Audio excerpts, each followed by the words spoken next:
지금은 주님의 고난과 십자가의 희생을 기억하는 사순절 네 번째 주일입니다. 이제 다 같이 자리에서 일어나 사순절 네 번째 주일 예배를 하나님 앞에 드리겠습니다.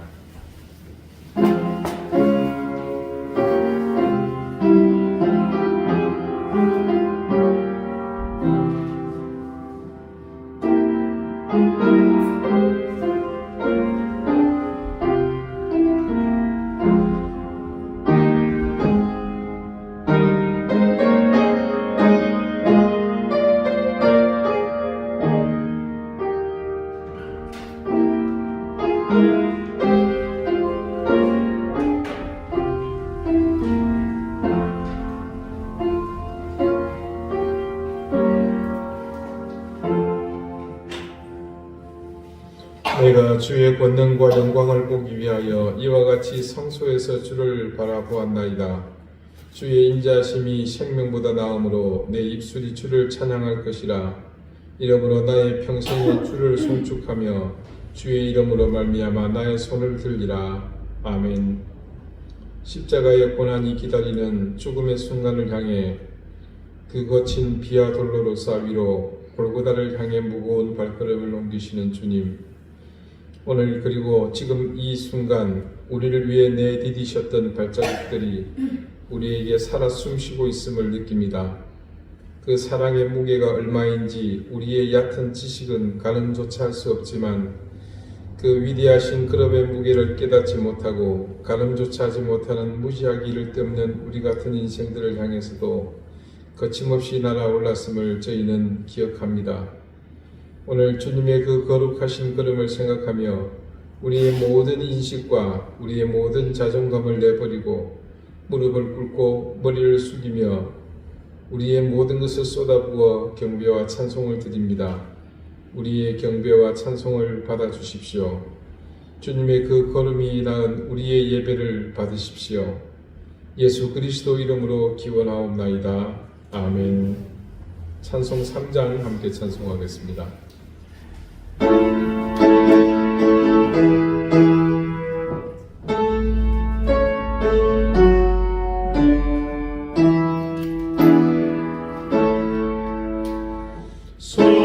성부성자 성령 찬송과 영광 돌려보내세 저 지금까지 너 영원한 도록 성삼위 때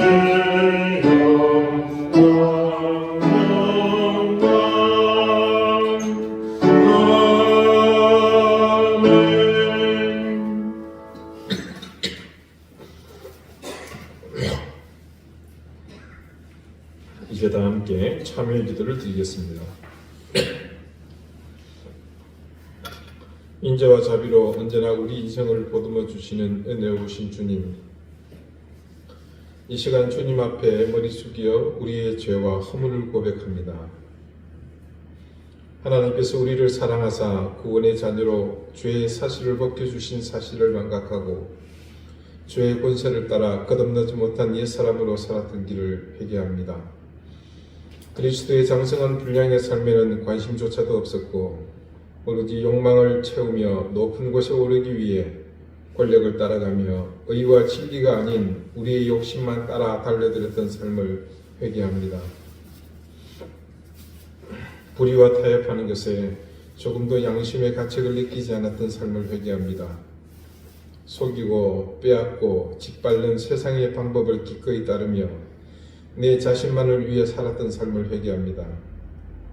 주님께서 걸어가신 고난의 길이 분명 우리 앞에 있었지만 우리는 좁고 불편한 그 길을 외면하였고 넓고 환한 명예와 재물의 길을 당당하게 걸어갔습니다. 모렴치 파렴치한 우리의 이 걸음을 회개합니다. 주님, 우리의 이 모든 죄와 허물을 어찌해야 할지 몰라 이 시간 주님만을 바라보며 용서를 구합니다. 주님, 우리의 허물과 죄를 용서해 주십시오. 이제는 하나님과 나만이 하는 은밀한 죄를 생각하며 계속해서 침묵 가운데 참회의 기도를 드립니다.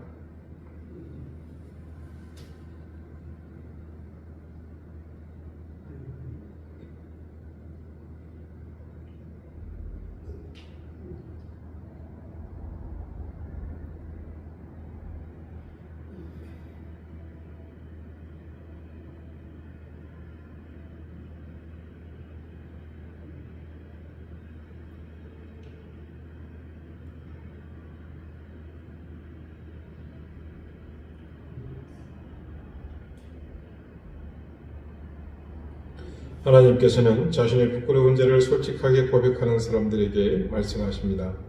내가 너희에게 이르노니 이와 같이 죄인 한 사람이 회개하면 하늘에서는 회개할 것이 없는 의인 99으로 말미암아 기뻐하는 것보다 더하리라. 아멘. 이제는 사도신경으로 우리의 신앙을 고백하오니 나는 전능하신 아버지 하나님 천지의 창조주를 믿습니다. 나는 그의 유일하신 아들 우리 주 예수 그리스도를 믿습니다. 그는 성령으로 말미암아 잉태 되어 동정녀 마리아에게서 나시고 본디오 빌라도에게 고난을 받아 십자가에 못 박혀 죽으시고 장사된 지 사흘 만에 죽은 자 가운데서 다시 살아나셨으며 하늘에 오르시어 전능하신 아버지 하나님 우편에 앉아 계시다가 거기로부터 살아있는 자와 죽은 자를 심판하러 오십니다. 나는 성령을 믿으며 거룩한 공교회와 성도의 교제와 죄를 용서받는 것과 몸의 부활과 영생을 믿습니다. 아멘. 자리에 앉으시기 바랍니다. 이제 다 함께 성신을 교독하겠습니다. 성신은 교독문 127번 사순절 네 번째입니다.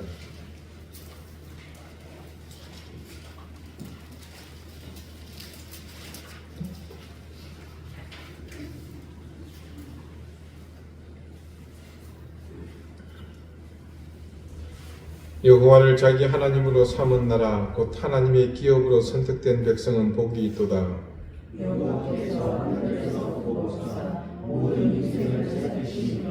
곧 그가 거하시는 곳에서 세상의 모든 거민들을 굽어 살피시는도다.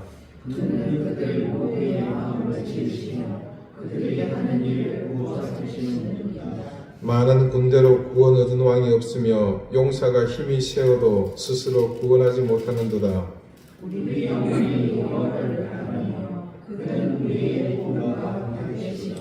우리 마음이 그를 즐거워하며 우리가 그의 성호를 의지하였기 때문이로다.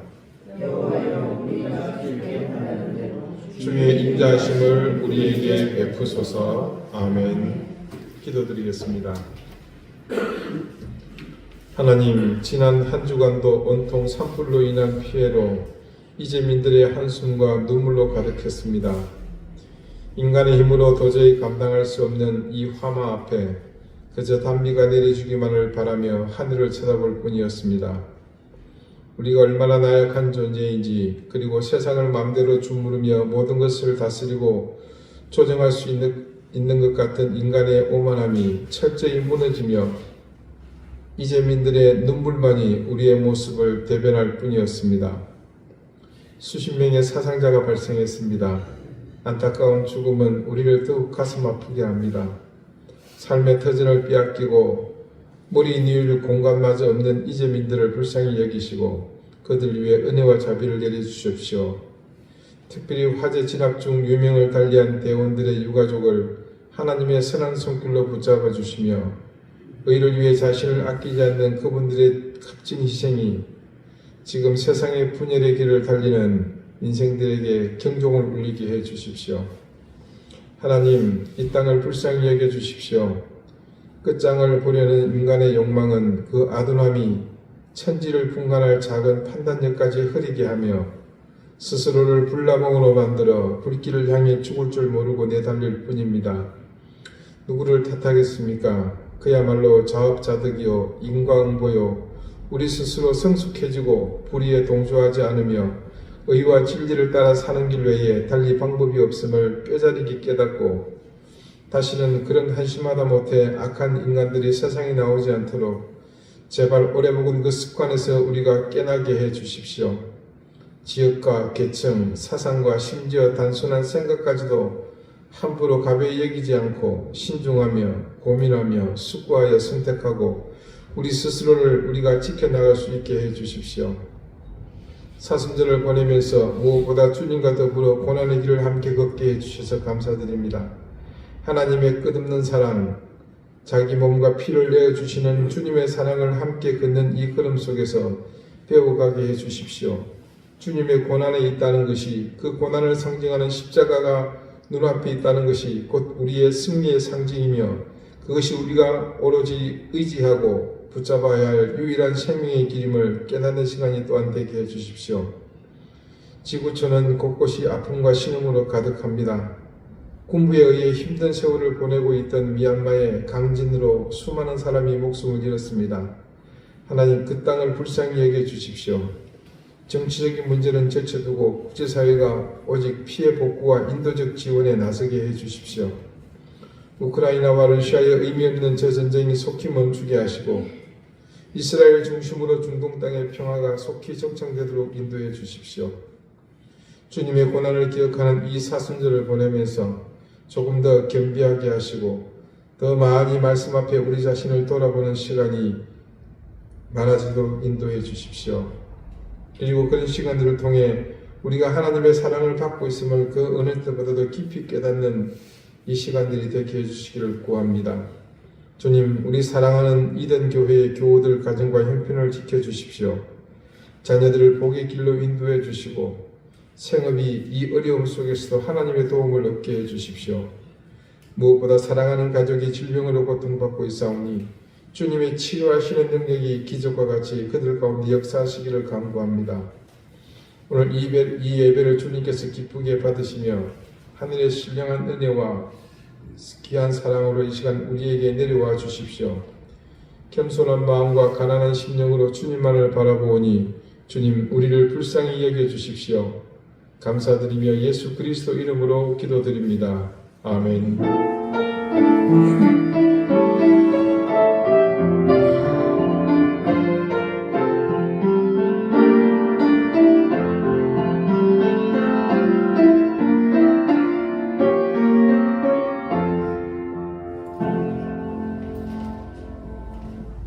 (23장) 함께 찬송하겠습니다.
오늘 하나님께서 우리에게 주시는 말씀은 신약성경 마태복음 27장 27절에서 31절까지의 말씀입니다.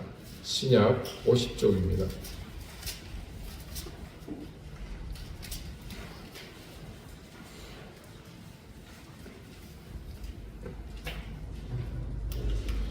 마태복음 27장 27절에서 31절까지의 말씀을 제가 읽겠습니다. 이제 다 같이 자리에서 일어나 하나님의 말씀을 경청하십시오. 이에 총독의 군병들이 예수를 데리고 관정 안으로 들어가서 온 군대를 그에게로 모으고 그의 옷을 벗기고 홍포를 입히며 가시관을 엮어 그 머리에 씌우고 갈대를 그 오른손에 들리고 그 앞에서 무릎을 꿇고 희롱하여 이르되 유대인의 왕이여 평안할지어다 하며 그에게 침뱉고 갈대를 빼앗아 그의 머리를 치더라. 희롱을 다한 후 홍포를 벗기고 도로 그의 옷을 입혀 십자가에 못 박으려고 끌고 나가니라. 아멘. 자리에 앉으시기 바랍니다. 하나님께서 이 말씀으로 우리에게 은혜 주시기를 원합니다. 1971년 미국 스탠퍼드 대학에서 필립 짐바르도라는 심리학자가 아주 인상적인 실험을 했습니다. 그와 동료들은 스탠퍼드 대학의 심리학과 건물 지하를 감옥으로 만든 다음에 그 대학 재학 중인 24명의 중산층 가정의 자녀들을 모집했습니다. 그리고 임의로 반을 나눠서 그중 반은 죄수의 역할을, 그리고 나머지 반은 간수의 역할을 각각 맡겼습니다. 실제로 그 절반인 12명은 그들이 만든 감옥에 들어갔고 나머지 12명은 간수로서 역할을 진행했습니다. 그리고 2주 동안 그 심리학자 팀은 이들을 관찰하고자 했습니다. 그런데 이 실험은 6일 만에 중단되었습니다. 이유는 간단합니다. 너무 사실적이었기 때문입니다. 간수 역을 맡은 학생들이 역할에 너무 몰입한 나머지 죄수 역할을 맡은 학생들을 때리고 억압했기 때문입니다. 그들은 이것이 실험이라는 사실을 잠시 잊어버린 겁니다. 이 심리학자인 필립 짐바르도는 이후 30년 동안 이 실험 결과를 분석하고 이런 실험의 결과가 다른 영역에서 어떤 의미를 가져올지 연구했습니다. 그 결과 그는 우리는 모두 누구든지 지킬 박사에서 한순간 하이드로 바뀔 수 있다는 것을 발견했습니다. 그런데 그보다 앞서 1963년 예일 대학의 스탠리 밀그램이라는 학자는 더 의미 있는 실험을 했습니다. 그는 길거리에서 시간당 $4, 그 당시로서는 굉장한 금액입니다. 그런 돈을 지급하는 조건으로 사람들을 무작위로 모집했습니다. 모집된 사람들의 과제는 아주 간단했습니다. 그렇게 모집된 사람들은 측정기와 눈금판이 있는 방으로 인도되었고 옆방에는 그들 외에 다른 사람들이 대기하고 있습니다. 그들은 다른 방에 있는 사람들에게 준비된 문제를 읽어줍니다. 그리고 옆방의 사람들이 틀린 답을 말하면 오답을 말한 그 사람에게 전기 충격을 주는 것이었습니다. 생뚱맞은 장난 같은 실험입니다만 실제 이 실험은 권위 있는 사람이 치명적인 수준까지 전기 충격의 한도를 높여야 한다고 요구했을 때에 과연 실험 참가자가 어디까지 따르는지 살펴보기 위해 고안한 실험입니다.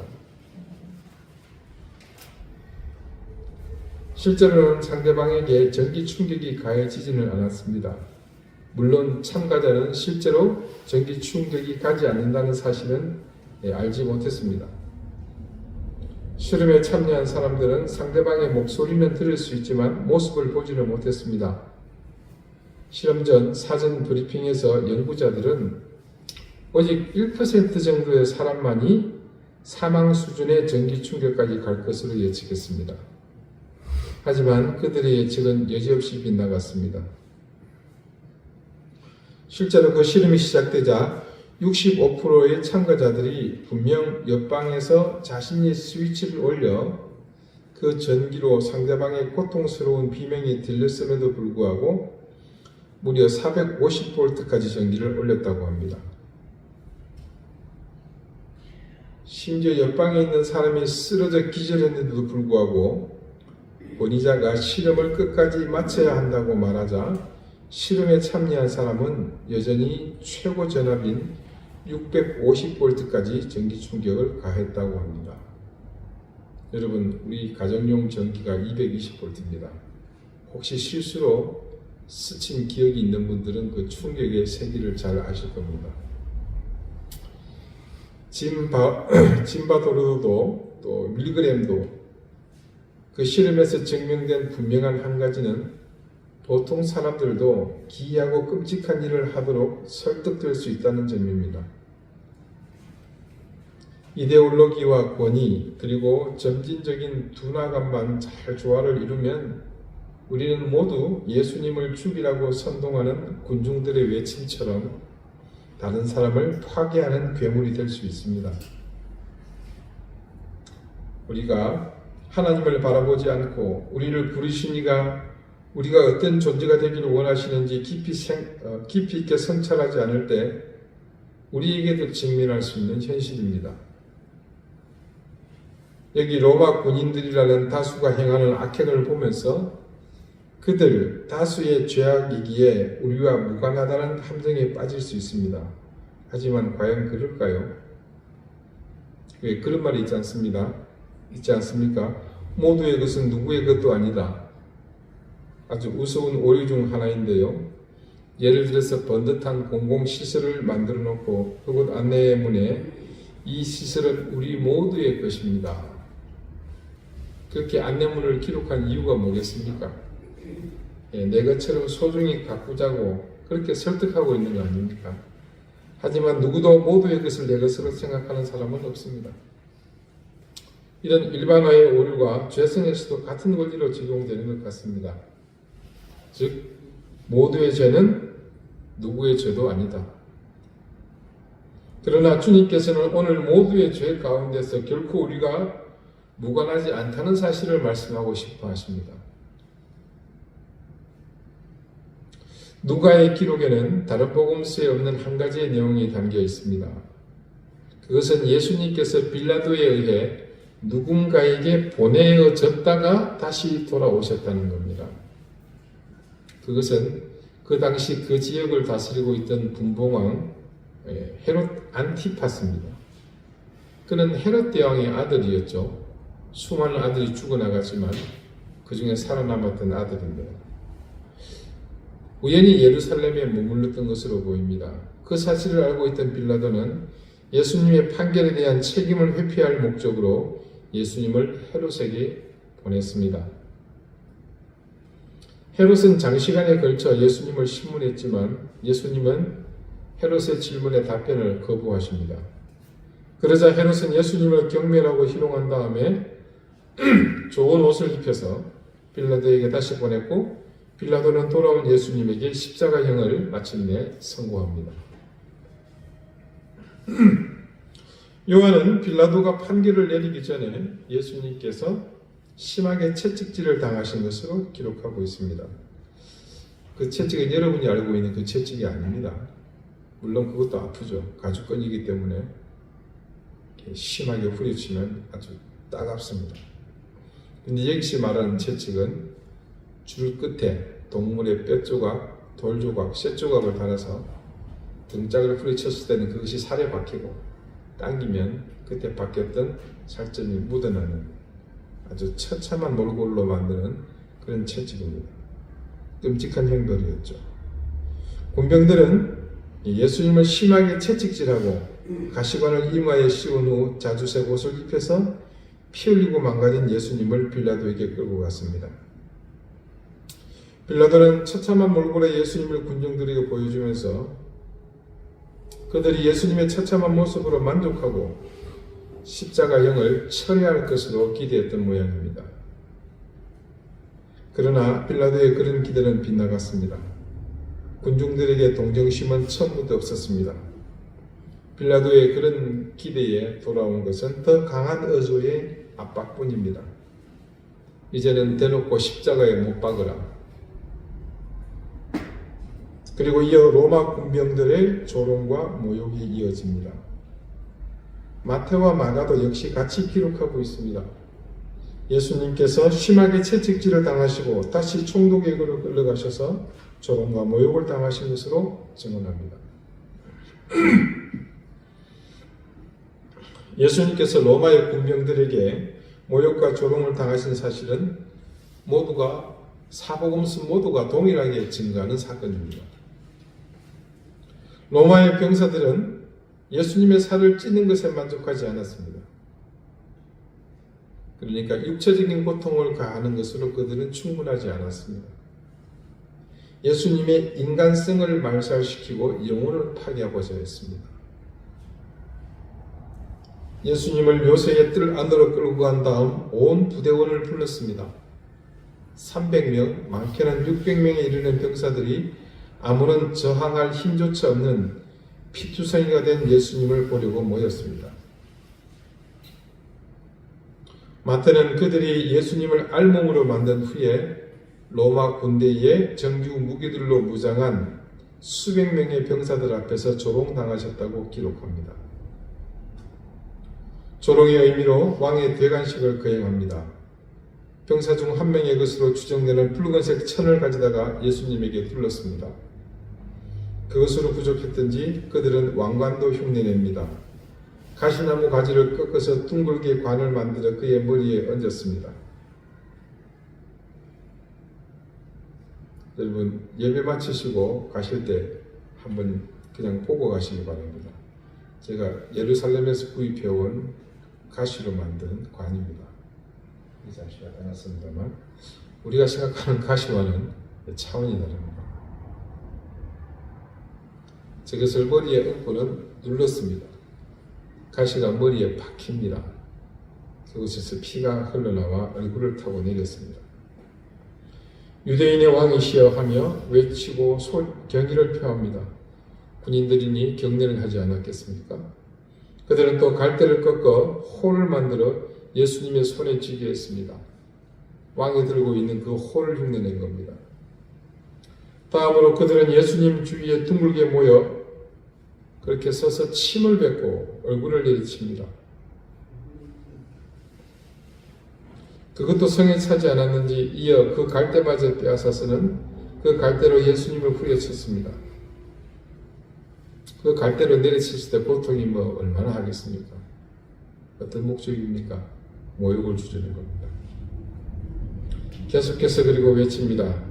무릎을 그 앞에 꿇고서 유대인의 왕이시여, 유대인의 왕이시여. 아무런 저항도 하지 못하고 고통당하는 한 사람을 이처럼 잔인하고 비인간적으로 희롱하는 부끄러운 모습, 바로 이것이 우리가 주목해야 할 장면입니다. 세계 최강의 군대 앞에 자신의 몸을 가눌 힘조차 없는 피투성이가 된 33살의 남자, 어떤 거대한 조직을 가지고 있어서 무력을 행사할 군대의 장군이 아닙니다. 머리카락이 잘린 삼손도 아니었습니다. 그 사람은 단지 잃어버린 사람들을 사랑하셨을 뿐입니다. 그 사람은 단지 사람들이 깨닫지 못했던 하나님의 나라를 선포했을 뿐입니다. 아파서 신음하는 병자를 고쳐주셨고, 걷지 못하는 사람을 일으키시고, 눈먼 사람의 눈을 뜨게 해주셨을 뿐입니다. 물론 그 사람은 때론 종교 지도자들의 권위에 도전도 했었고, 그들의 위선에 신랄한 비판도 가하셨습니다. 하지만 아무리 양심을 상실한 포악하고 비열한 법정이라고 할지라도 이토록 참혹하게 한 젊은이를 짓밟을 수는 없었습니다. 과연 이 사람들은 어떤 사람들일까요? 여러분은 예수님이 지금 이 순간까지 오기 전 예수님께 상상도 할 수 없는 어려운 일을 저지른 또 다른 사람들을 알고 있습니다. 예수님이 체포되자 배신하고 떠난 제자들을 목격했습니다. 그 주님을 체포하게 만든 사람은 외부인이 아니라 내부인입니다. 자신을 두고서 큰 소리쳤지만 허무하게 무너진 베드로를 보았습니다. 당대의 지성이요 동족이며 경건의 상징이라던 71인의 사내들인 공회원들이 자신의 권력을 남용하는 비겁한 현장을 보았습니다.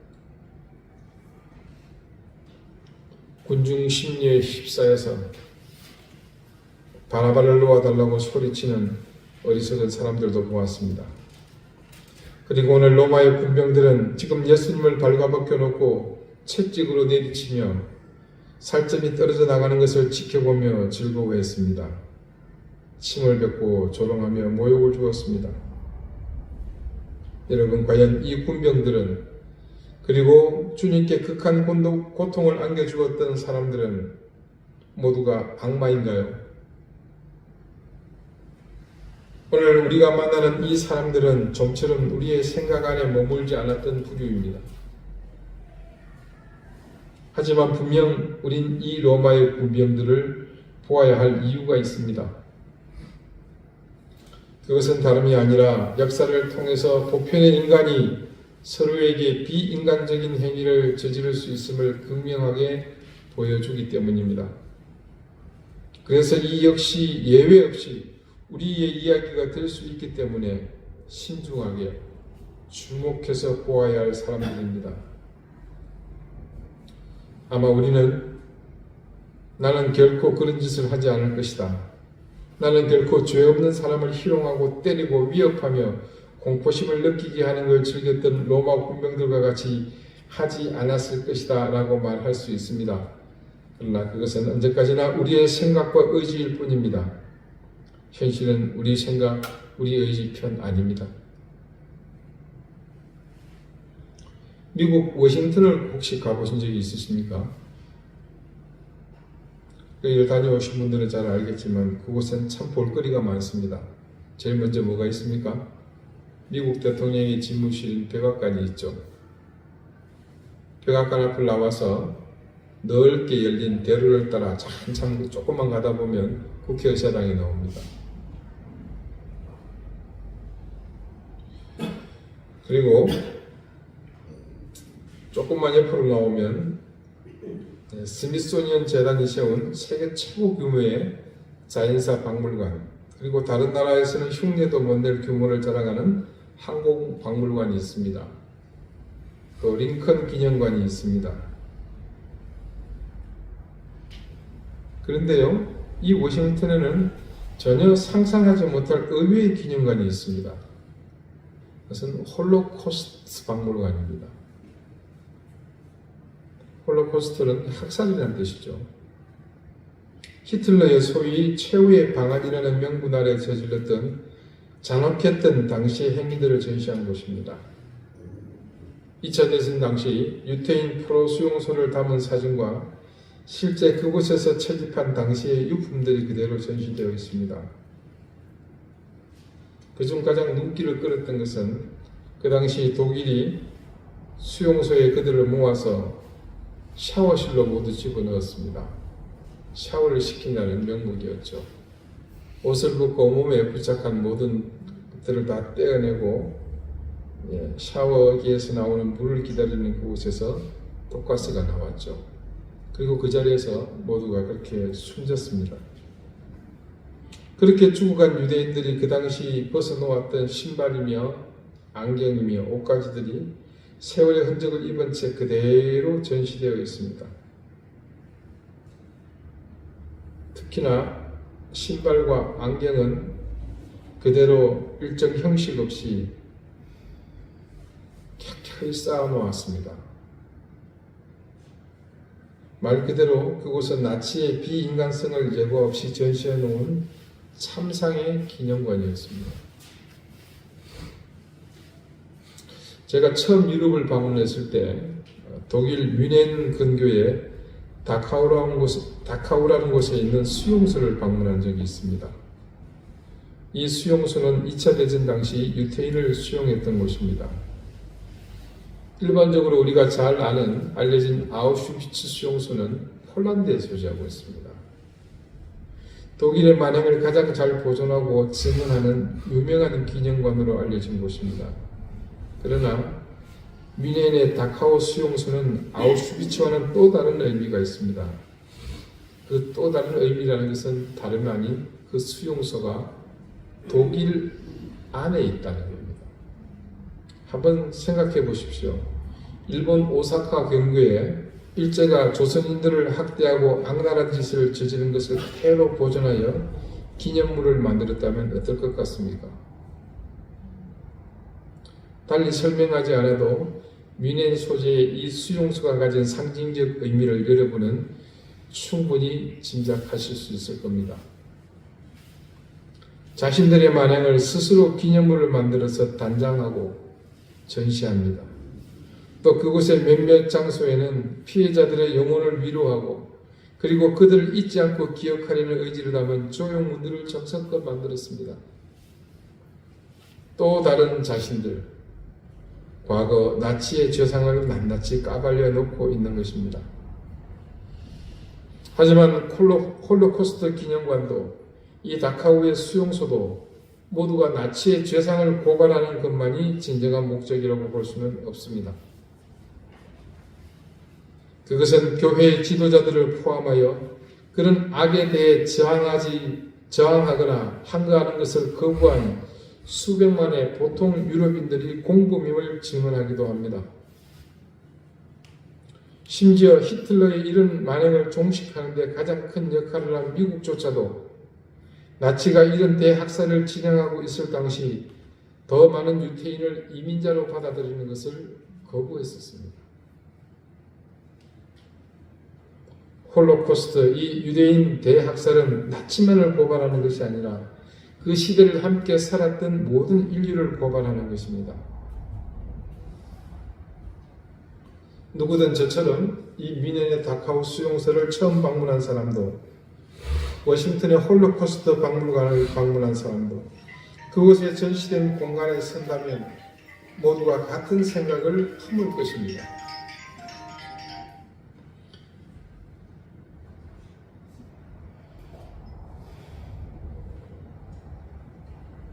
저는 이 두 곳을 모두 다 가보았습니다.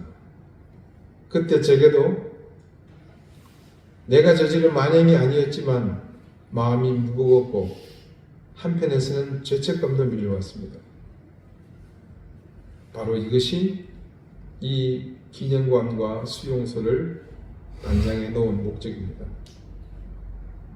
즉, 이곳을 방문한 사람들이 다시는 이런 일이 발생해서는 안 된다는 결심을 하고 그곳을 떠나는 것이 바로 그런 시설을 준비하고 건립한 목적일 것입니다.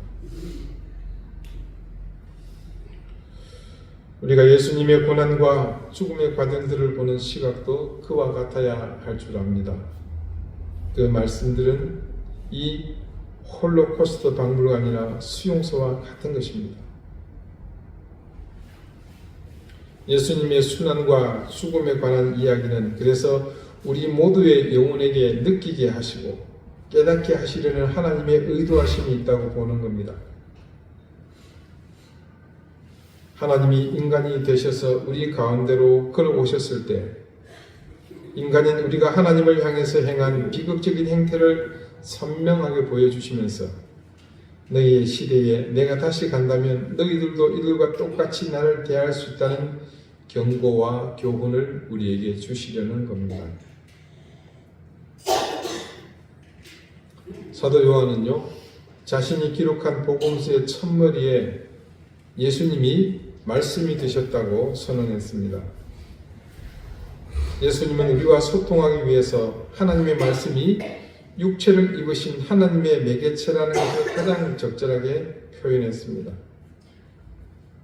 하나님의 신성한 속성은 하나님의 인격과 사랑 그리고 인간을 향한 계획을 드러내기 위해서 인간의 육체와 연합되었다고 보는 겁니다. 예수님의 순환과 죽음은 결코 우연이 아닙니다. 그분은 자신이 당할 고난의 최후 결말이 어떠한지 이미 아시고도 그 길을 택하셨습니다. 또한 그분은 그 잔인한 채찍과 가시면류관 그리고 십자가의 모두를 의도적으로 조용히 그리고 위험 있게 마주 대하셨습니다. 그 극한의 고통을 문자가 아닌 당신의 육체로 써나가셨습니다. 그리고 그분은 벌거벗겨진 채로 거기 참혹한 그 현장에 서 계시면서 이렇게 우리에게 말씀하십니다. 너희는 아직도 너희를 향한 아버지의 사랑이 이렇게 크다는 것을 보지 못하느냐? 너희를 얻기 위해 기꺼이 고통받고 심지어 죽기까지 너희를 사랑한다는 것을 깨닫도록 하기 위해 내가 이 땅에 온 것이 이제 보이느냐? 말씀이 육신이 되셨다는 진짜 의미는 바로 그것입니다. 예수님은 말 한마디로 그들 모두를 파괴하거나 찢어 죽일 수 있었습니다. 하지만 그 모든 수치와 모욕을 침묵으로 다 받아내셨습니다. 주님께서는 왜 침묵하시며 이 수치와 모욕을 받고 계신 것일까? 그것은 당신께서 지금 당하고 있는 이 모습을 통해 하나님께서 우리에게 은혜를 주시기 위해 치른 값비싼 대가를 배우도록 하기 위함이었습니다. 예수님께서는 복수심에 굴복당하는 것을 거부하는 사랑을 보여주셨습니다. 그분은 원수라도 그들이 자유를 얻도록 그리고 그들이 사랑받는 자녀와 친구로서 바른 관계를 회복할 수 있도록 원수를 사랑하기로 결심하셨습니다. 바울은 로마서 5장 8절에서 우리가 아직 죄인 되었을 때에 그리스도께서 우리를 위하여 죽으심으로 하나님께서 우리에 대한 자기의 사랑을 확정하셨느니라 라고 말하고 있습니다. 그 확정이라고 말하는 것이 바로 우리가 지금 매주일 만나고 있는 철저한 이 희생의 행위들입니다. 즉 십자가는 하나님의 완전한 사랑을 보여주는 매개체였던 겁니다. 여러분, 십자가는 그 당시 모든 사람들에게 그 형상만으로도 끔찍한 의미를 담고 있는 것이었습니다. 근데 그 끔찍한 기억, 처참한 처형의 도구, 참혹한 죽음의 도구에서 이제는 생명과 구원의 도구요, 통로가 되는 상징으로 세워졌습니다. 그러므로 말씀이 육신이 된 것은 기독교의 교리가 형이상학적인 논리의 종교가 아니라 인간의 그 변정적 요소를 충족시키는 단순한 문자에 의존한 종교가 아니라는 것을 보여주는 명확한 증거입니다. 고통의 순간 주님께서 십자가에 달려 돌아가시기까지 24시간의 행동은 곧 우리 기독교 신앙이 나아갈 바를 비춰주시고 있습니다. 하나님의 실천과 행동, 하나님의 말씀은 곧 우리를 통해서 육신이 되어야 합니다. 여러분, 삶과 괴리된 신앙을 기대하지 마십시오. 그것은 생명이 없는 신앙입니다. 여러분의 신앙을 어떻게 증거하십니까? 여러분에게 있어서 그리스도를 따르는 삶인 신앙은 여러분의 인생에서 얼마만큼 비중 있는 삶입니까? 기독교 신앙은 주님께서 육신으로 오셔서 당신께서 친히 말씀으로 사신 종교입니다. 그래서 우리의 온전한 신앙을 소유하는 것은 우리 일상의 고백처럼 주님과 함께 사는 삶입니다. 그 삶은 우리의 생각과 입술로서가 아니라 그분과 같이 삶이 말씀이 되어야 하는 겁니다.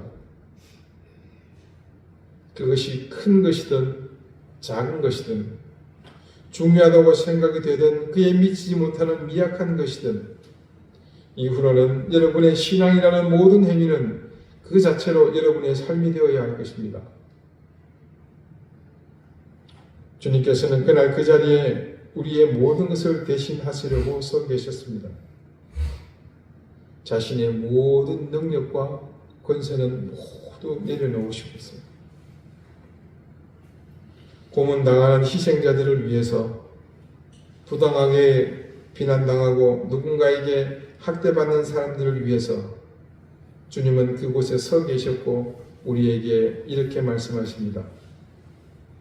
너희와 하나가 되고 너희와 공감하기 위해서 내 스스로를 미움과 천대받는 자리에 내어 놓았다. 이제는 우리가 주님의 그런 행동에 응답해야 할 때입니다. 여러분, 모든 삶의 자리에서 여러분의 행동으로 그리스도인의 그 사랑을 증거하는 삶을 사시기 바랍니다. 우리가 구원받을 수 있었던 유일한 이유, 주님께서 육신이 되어서 우리에게 오신 그 사건, 우리는 그 사건을 증거하는 증인된 실천의 삶을 살아야 하는 그런 사명이 있음을 결코 잊어서는 안 됩니다. 사랑하는 여러분, 지난 한 주간의 삶이 얼마나 고단하셨습니까? 여러분 평생을 이어온 반복되는 그 삶, 내게 주어진 인생이고 삶이며 내가 가야 할 길이지만 하루하루는 고통과 또 고뇌의 시간들이 우리에게 주신 그 삶의 많은 부분을 차지합니다. 그런 현실이 느껴질 때마다 여러분은 익숙해진 그 고난에 그냥 내 자신을 던져버리고 맙니다. 될 대로 되라지. 하지만 여러분, 그 순간은 그냥 잠깐의 시련일 뿐입니다. 그런 고난과 환난은 절대 여러분을 넘어뜨리지 못합니다. 왜냐하면 여러분의 그 고난과 환난을 위해 주님이 직접 그 모든 것을 대신 감당해 주셨기 때문입니다. 우리 주님은 온몸이 찢긴 그 고통 속에서도, 그리고 손과 발에 박힌 못에 뼈가 으스러지는 그 처참한 고통 속에서도 당신의 그 고난으로 넉넉히 모든 상황을 이기고 심지어 죄악의 굴레 씌워진 멸망의 인생이 송두리째 바뀔 수 있다는 그 사실에 만족해 하셨을 것입니다. 그런 여러분, 혼란과 고난 때문에 고통과 절망이 몰려올 때마다 지금 이 고난을 모두 이겨내시고 그렇게 십자가에서 우리를 바라보실 주님을 생각하며 넉넉히 이길 수 있기를 바랍니다. 그 주님의 사랑의 힘은 여러분을 이 세상의 어떤 고난과 역경에서도 건져내어 주실 것이며 혹여 여러분이 건짐을 받지 못한다고 할지라도 그 속에서 여러분이 넉넉히 감당하고도 남을 힘을 주실 것입니다. 주님의 고난이 우리 앞에 보이는 것은 분명하고 확고한 약속의 증표임을 믿으십시오.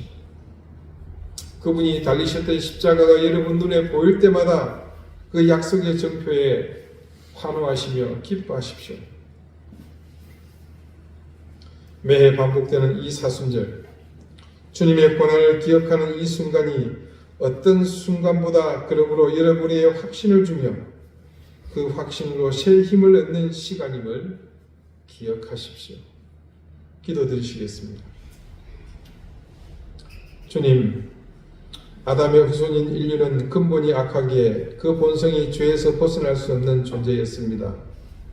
왜 주님이 하나님이 인간이 되셔야만 했는지 우리는 당신이 십자가를 지고 골고다로 향하는 모든 여정 속에서 철저히 깨닫게 되었습니다. 하나님이 인간이 되시지 않고는 도저히 근본의 죄가 용서받을 길이 어디에도 없음을 인간이 스스로 증명해서 드러내 보여주었고 주님은 그래서 마땅히 그 길을 가셔야 한다는 사실을 또한 그 참혹한 고통의 과정을 통해 보여주셨습니다. 인생이 악하고 그러나 또한 말씀을 따라 살려는 이들은 그 약함에 무차별 공격을 받으며 늘 고달프고 고통스러울 수밖에 없지만 우리는 그런 모든 환난과 역경에서 건져주시는 고난과 희생으로 구원을 이루신 주님의 제자이기에 오늘 이 절망의 순간에도 영광의 주님을 바라볼 수 있습니다. 저기 십자가 그 흔적이 우리에게 뚫릴 수 있음을 참 증거가 됨을 늘 믿으며 우리 이든교회 모든 성도들이 힘과 용기를 얻을 수 있도록 인도해 주십시오. 예수 그리스도 이름으로 기도드립니다. 아멘. 151장 함께 찬송하겠습니다. 이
하나님의 사랑을 생각하며 감사와 찬송을 드립니다.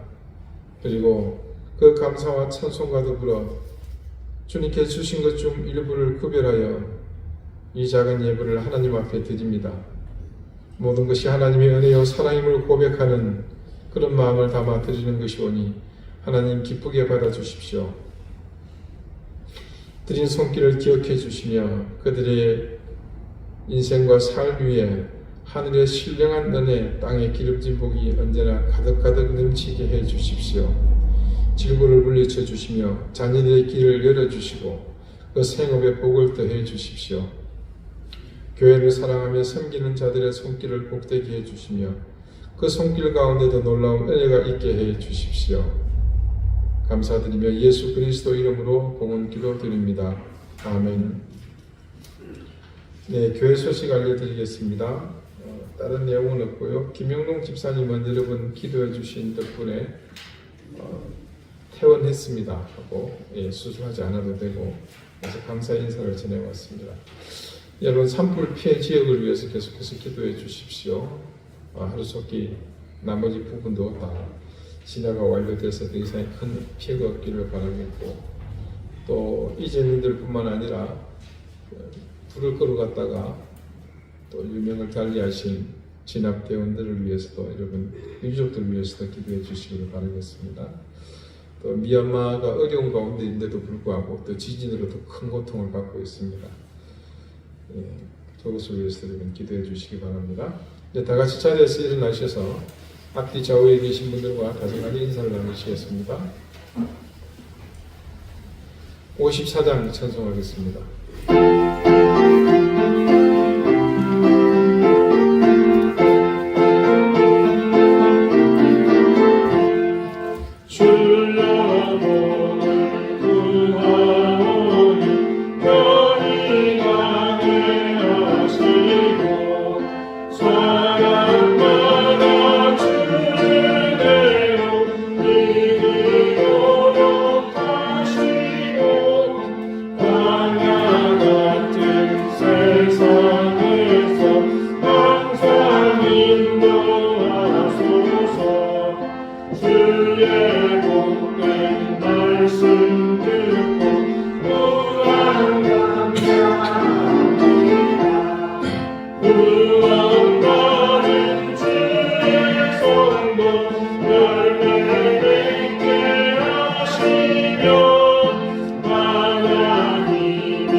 이제는 예수 그리스도의 은혜와 하나님의 사랑과 성령의 교통하심이 하나님께서 인간의 몸을 입고 오실 수밖에 없었던 그 모든 상황과 과정들을 우리가 바라보며 철저히 깨닫고 이해함으로 우리가 이제 말씀이 육신이 되어 오시던 주님을 따라 살기를 작정하는 하나님의 자녀로 우리의 인생이 그 사실을 증거하고 증언하는 삶이 되어야 함을 각오하고 결단하고 다짐하는 우리 사랑하는 이den교회 모든 성도들과 저들의 가정과 생업 위에 이제로부터 영원토록 항상 함께 하시기를 간절히 축원하옵나이다. 아멘.